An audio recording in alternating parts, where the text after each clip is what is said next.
Hey, we got an exciting topic today of internet accessible surveillance cameras at your house. Are they safe? Should we use them? Well, the truth is it depends on what you're trying to do. So we're going to start off with this little AI made graphic that I've got here. It's not too awesome, but it did the job. Surveillance cameras at your house. Now, what we mean by that is it could be a Ring doorbell camera. It could be cameras that you set up on the outside of your house. It could be cameras set up on the inside of your house. They all behave the same way. So you got the home surveillance camera here, and you know now that your firewall router does not just let information into the system. That's not what's going to happen. So you've got these cameras, and they then talk to the home router and open up a connection to the cloud service. Almost entirely, these cameras make their money off of having them store your information out there someplace. So they'll sell the camera to you super cheap. It's going to be like 20 bucks or whatever. Sometimes you get a really good one and a free one with the really good one, and you're like, yeah, this is fantastic. If they're nice, they'll have a little tiny card slot where you can put in a little tiny SD card, micro SD card, and it'll store video on that. But you'll only be able to pull up on your phone or on your computer the live feed that's happening. And usually, if you want to be able to see what's recorded on that card, that becomes a little more difficult on many models. Some just let you go look at it, but the card only stores so much, and then it's going to erase. So if something happens, right, you'd have to go and look at that card immediately, pull the video off of that card. Otherwise, in time, it's going to just erase that card. And yeah, you can put in a bigger card. You can put in a terabyte storage in there or something, depending on the model. And then it's keeping that video for longer locally. But they don't make it easy to just go, oh, I want to take this video. Let me download that. That's something I need. Because really they want to sell. It's that service model that we've moved from, or moved to, sorry. We've moved from the model of I paid up front for this really nice camera and it cost me $200. And now what I get is the service with it. It's easy for me to get the video off of it and pull it straight onto my computer and download anything I want. It's a piece of cake. They never ask me if I want to store stuff on the cloud. That's no big deal. I just put it all right here. I paid up front for that. So instead they go, here's a really cheap camera. Now we want you to buy our cloud service. And a lot of people like that because of this reason here. So the surveillance camera opens up a port, opens up a service through the router, talks to the cloud service. Now the cloud service can talk back to the camera. So this recording can go back and forth. They've got motion detection and alerts. That again, that would be here. AI thinks that would be, let's move this here. It sees something, it starts to record, that goes out through your home router to the cloud service and gets stored on the cloud. Again, if there's a local card, it will get stored on the local card as well as streamed to the cloud, or it will get stored on the local card first and then streamed later to the cloud. But it's going to come to this cloud service. And then you out there on your laptop or your smartphone can actually see what's happening on the camera at home. Like right now, I could just tie into it and see what's going on. What you do is you tie to the cloud service. The cloud service then authenticates you and says, you're valid. You're valid. We're going to let you in. And what are you valid for? You're valid for these cameras. So we know your location, where those cameras are, and those are tied to your account. So all this is checked out. And for the most part, I don't even know if I can say for the most part, honestly, this process can be secure. It's just that what you're relying on is this cloud service, these people that make these cameras, to not have problems in their software so that people can't hack it and then get into these cameras. So you have to think about what you're doing. Like I have a bunch of them outside. I don't have any cameras inside my house.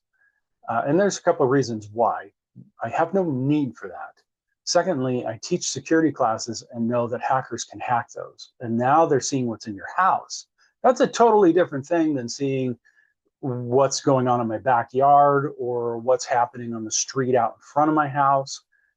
Years ago, I had our neighborhood will get targeted by people that are into drugs or whatever, and so they'll all of a sudden you'll have a crime wave that goes through, and they're trying to steal things out of your car and stuff. So I've got cameras out there, and you can see them, and that in itself is a deterrent.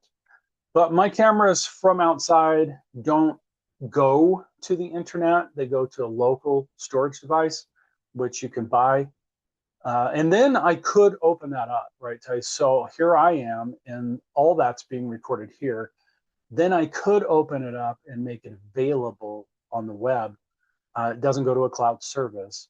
It would be opening a port here, and I'm not going to do that because I understand the risks of that. But I could, and if I did do that, I would only open it for a little while. Like if I went on vacation, I was like, I really need to know. Nobody's at the house, whatever. I would open that up while I'm on vacation, and then I'd close it down once I got back. Anyway, most people don't buy that kind. That's the kind of stuff people usually buy for their business. They'll buy that kind of stuff for their business, but they won't buy that for their house. And then on the other hand, they also might need that Ring, right, camera because they're running an Airbnb. There's different reasons.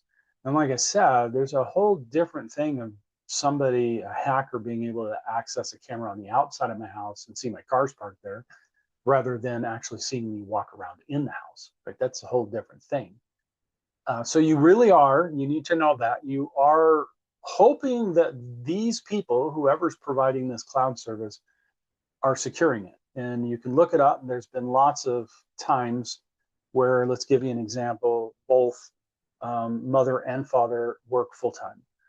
And they're worried about the fact that they've got a babysitter coming in all the time, and they want to make sure their kids are treated well. So, hey, we can just put in a camera. And sometimes they'll even put in these hidden cameras, only to find out that the babysitter's just fine, but bad people are hacking the camera and talking to their kids through the camera.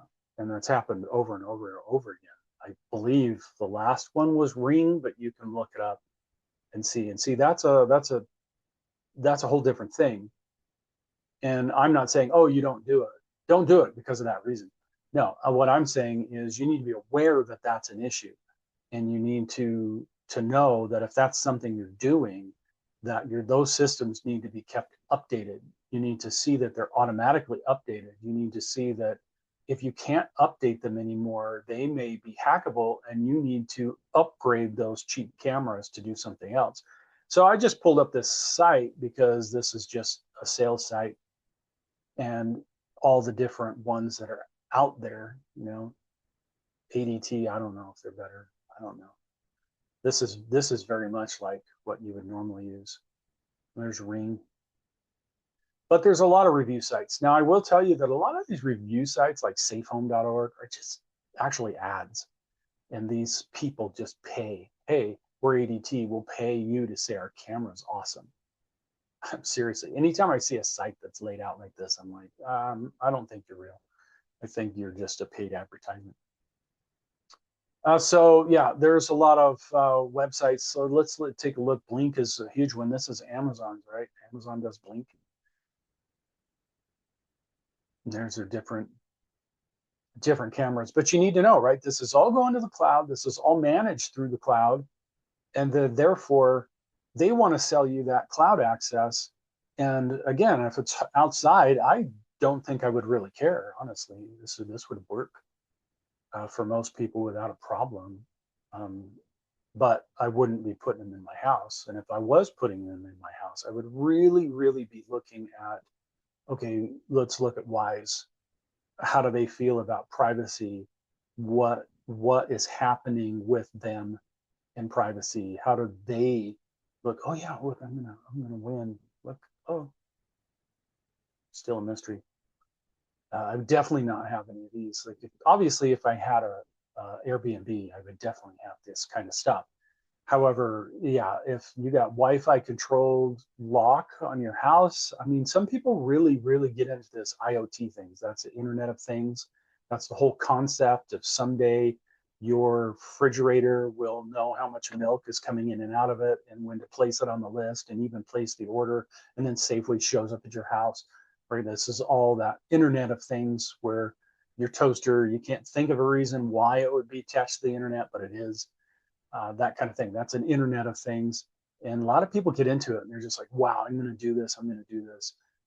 Yeah, this is fantastic. Look how cool that is. And it's like, yeah, that also means it's hackable. Somebody on the internet can hack this. Not me. No, thank you. Are there use cases? Heck yeah, there are use cases where that's what you want to do. But you really, if you're going to stick cameras in your house, you don't go for the cheapest camera. You're going to need to do some research. Can I tell you which ones those are? No, because they change over time. And I haven't looked at them, but CNET would be a good place to actually take a look at. They're at least a company that, a publishing company that would try to take a look. I don't know who bought Bots Lab or Bot Slab, probably Bot Slab, right? Anyway, I don't know how good they are. But yeah, do some research. Yeah, a lot less research has to be on when you're saying, just have it outside. I don't care. That's a totally different thing than, oh, I got it in my kid's bedroom and I want that mic so I can go, hey, go to bed. Well, that also means somebody might hack that and say, hey, how are you? And you don't want that. So that's just a little brief on cameras that are out there. There really are, let me just finish with this, the kind like Ring, Arlo, Google Nest, Wise, and Eufy that are very much cloud-based. And then the one that I actually was looking at before, whoops, went back too far. We'll look at LifeWire. That's a pretty good one. Then you start getting into, for instance, Logitech. That's actually not the ones I wanted. Home surveillance.